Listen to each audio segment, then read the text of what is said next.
پاکستان تحریک انصاف کے رہنما خرم ذیشان صاحب ہمارے ساتھ موجود ہیں. بڑے وائبرنٹ اور بڑی زبردست گفتگو کرتے ہیں. سینٹ الیکشن میں بھی امیدوار تھے, بڑی کوشش کی گئی ان کو منانے کی, قابو کرنے کی, یا شاید یہ واحد آدمی ہے جو قابو نہیں ہوئے. سر ایک تو اس میں بات کرتے ہیں کہ آپ کیوں قابو نہیں ہوئے. 5 اگست لوگ, میں جہاں جاتا ہوں نا, لوگ کہتے ہیں یہ 5 اگست کو کیا ہوگا. لوگ یہ امید لگا کے بیٹھے ہیں کہ شاید کوئی نئی تحریک شروع ہوگی. آپ کے پاس کیا معلومات ہیں کہ آپ کی پارٹی کیا کرنے جا رہی ہے؟ لیکن جی آف دا کیمرہ جو میں نے آپ سے بات کی ہے اس سے میں دوسرے الفاظ میں ایسے بیان کر دیتا ہوں کہ یہ تحریک کی اونرشپ لی ہے ورکرز نے. خان صاحب جب تک جیل نہیں گئے تھے آخری دن تک وہ قوم سے خطاب کرتے تھے, اور اس میں مخاطب کس کو کرتے تھے؟ اپنی قوم کو کرتے تھے. خان صاحب جب ڈائری اٹھا کر اپنا وزیر اعظم ہاؤس چھوڑ کر چلے گئے تھے تو انہوں نے اللہ تعالیٰ سے رجوع کرنے کے بعد اپنی قوم سے رجوع کیا تھا. خان صاحب نے قوم پہ بہت بڑا اعتماد کیا ہے, اور آپ کے توسط سے, آپ کے کیمرے کی توسط سے میں قوم سے یہ کہتا ہوں کہ اس بندے نے اپنی ساری زندگی اس قوم کے لیے وقف کر دی ہے. آپ نے اس کا اعتماد نہیں توڑنا, اور مجھے یقین ہے کہ قوم اس کا اعتماد نہیں توڑے گی. قوم نکلے گی, یہ سرپرائز ملے گا لوگوں کو.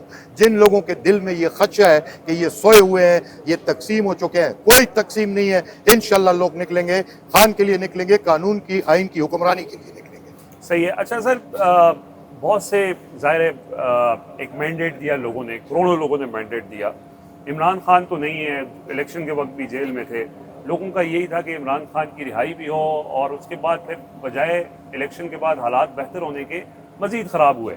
اور جو لوگ آئے تھے اس امید کے ساتھ کہ ہم ان اسمبلیوں میں بیٹھ کے, اس پارلیمنٹ میں بیٹھ کے اپنی جد و جہد کریں گے, اب تو وہ بھی پارلیمنٹ کے بھی حصہ نہیں رہے. مطلب یہ جو فیصلے آ رہے ہیں, 9 مئی کے فیصلے آ رہے ہیں, یہ ساری چیزیں ہو رہی ہیں, تو سسٹم کے اندر رہ کے جو لوگ چاہ رہے تھے کہ ہم لڑیں, وہ بھی کامیاب نہیں ہو سکے. وہی آپ کی پارٹی کے لوگ, جو آپ کی اندرونی گفتگو ہوتی ہے اس میں آپ جیسے لوگوں کو یہ بتایا جاتا ہے, جو تھوڑا سا خان کے نظریے کے اوپر چلنے والے لوگ ہیں, کہ ہمیں تھوڑا سا نا سسٹم کے اندر رہ کے جدوجہد کرنی چاہیے, اور ہمیں جو ہے نا وہ سیاسی طریقے سے چلنا چاہیے.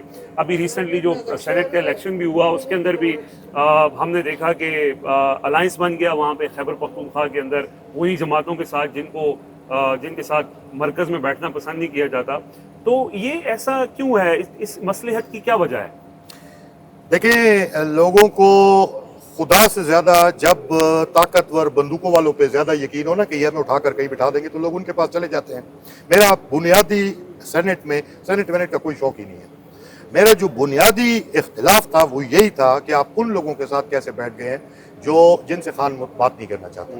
دوسرا, جو آپ نے نظام کی بات کی ہے, تو میں نوجوانوں کو یہ کہنا چاہتا ہوں, آپ نے بھی دیکھے, ہم نے بھی دیکھے, ہمارے نوجوان بچے بچیاں پڑھتے ہیں, محنت کرتے ہیں, CSS کر کے آتے ہیں. جب وہ اکیڈمی میں جاتے ہیں, یا اکیڈمی جانے سے پہلے سول سروس اکیڈمی, اس وقت ان کا جذبہ کیا ہوتا ہے, لیکن جب وہ سسٹم کا حصہ بن جاتے ہیں تو اس کے بعد کیا نکل آتا ہے. تو یہ نظام نمک کی وہ کان ہے جس کے اندر جو بھی گھستا ہے وہ نمک بن جاتا ہے. ٹھیک ہے, اس بدبودار نظام سے کسی اچھائی کی توقع رکھنا خود کو دھوکہ دینا ہے. ہمیں یہ دھوکہ خود کو نہیں دینا. اس نظام کو باقاعدہ طور پر مسمار ہونا ہے. اسی پر ہم ایک نیا نظام کھڑا کریں گے, ایک نئی ریاست بنائیں گے انشاءاللہ, مدینہ کے ریاست کے سنہری اصولوں پر.